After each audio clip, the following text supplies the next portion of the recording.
যে সমস্ত নারীর চুল কোনো বেগানা পুরুষ দেখবে, ওদেরকে কিয়ামতের মাঠে জাহান্নামে চুলের মধ্যে লটকিয়ে রাখা হবে। 2, যে সমস্ত নারী স্বামীর সাথে তর্ক করে কথায় কথায়,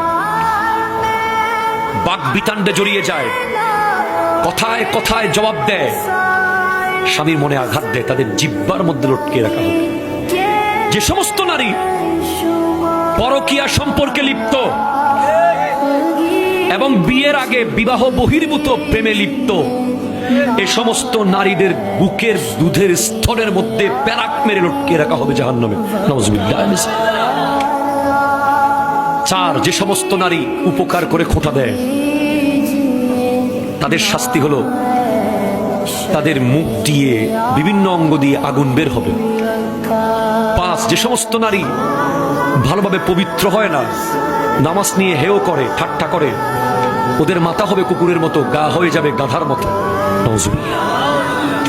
অথবা যাদের হাত পা বেঁধে রাখা হয়েছে, সাপ বিচ্ছু ছেড়ে দেওয়া হয়েছে, এরাই শাস্তিটা পাবে। আমাদের জীবনে যখন হিংসা প্রবেশ করে, তখন হিংসা কতগুলো জিনিসকে ডাকে, ইনভাইট করে। তার মধ্যে একটা হলো অহংকার, ঠিক কিনা বলেন? আর একটা হলো লোভ, আর একটা হলো গীবত।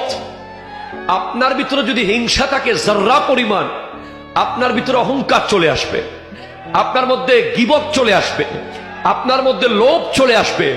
আরেকজনের ছেলে ডাক্তার হয়ে গেলে আপনার ঘুম হারাম হয়ে যাবে। হচ্ছে কি হচ্ছে না বলেন তো? অমুকের ছেলে কেন বিদেশ গিয়ে টাকা কামায়, আরেকজনের ঘুম নাই। অমুকের ছেলে কেন ডক্টর হয়ে গেল, আরেকজনের ঘুম নাই। না না না, এই ক্যান্সার আগে দূর করেন। আপনি আমাকে মাজার পূজারি ট্যাগ লাগিয়েছেন, জুলুম করেছেন, কিয়ামতের মাঠে এটার জবাব আপনাকে দিতে হবে। আপনি আমাকে ভণ্ড বলেছেন না জেনে, আপনি জালেম, জুলুম করেছেন। আমরা মাজার পূজারি নই, আমরা ভণ্ড নই। আমরা শুরু থেকে এখন পর্যন্ত বলে যাচ্ছি, মাজারের নামে ব্যবসা, মাজারকে নিয়ে রং তামাশা, মাজারকে নিয়ে মেলা, মাজারকে নিয়ে নারী পুরুষের অবাধ মেলামেশা, এটার বিরুদ্ধে ছিলাম, আছি, থাকবো। আর হক্কানি ওলি আল্লাহ জিয়ারত করব, জীবনী আলোচনা করব, উরস করব। ঠিক কিনা কথা বলো? এই পৃথিবীতে আমরা সবচেয়ে বড় কষ্টে আছি ওই ব্যক্তিদের কারণে যারা দুই দিকে কথা লাগায়, এখানকার কথা ওখানে লাগায়, এখানকার কথা ওখানে লাগায়। আপনি মনে রাখবেন, মোবাইলের 1 লাইন মেসেজও আমানত, মোবাইলের 1 মিনিটের কথাও আমানত।